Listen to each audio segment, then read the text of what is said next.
Kau orang mesti pernah dengar nama Hind Rajab kan?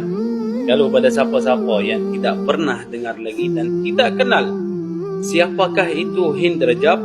Hind Rajab ini adalah salah seorang kanak-kanak perempuan yang berumur 6 tahun yang dikenakan serangan dengan tentera Israel pada tahun 2024 yang terpengkap dalam sebuah kereta dan dikelilingkannya dengan mayat-mayat ahli keluarganya. Dan kemudian, seperti cerita yang seluruh orang dah tahu, Hind Rajab ini dia telefon pada bulan sabit merah dan meminta tolong. Dan kemudian paramadik hospital ataupun bulan sabit merah ini cuba untuk ke kawasan tersebut yang memintakan bantuan itu.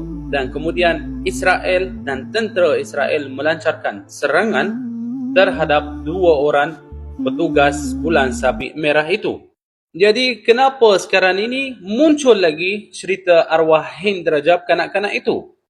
Kerana pada semalam pihak tentera Israel itu telah diumumkan yang pegawai yang bertanggungjawab terhadap pembunuhan Hind Rajab dan ahli keluarganya telah dikenakan serangan di kawasan selatan Lebanon.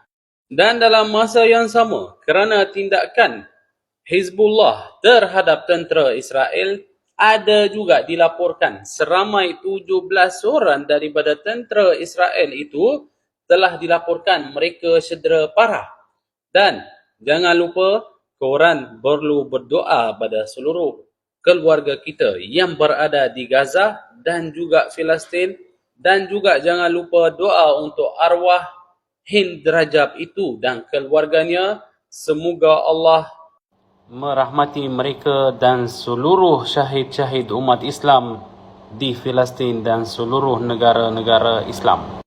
Apa yang kita perlu faham daripada kisah arwah Hind Rajab ini, laknat Hind Rajab dikejar-kejar tentera Israel itu dan akhirnya Allah telah memberikan balasan terhadap seekor tentera Israel itu dan dapat jugalah keadilan buat arwah Hind Rajab.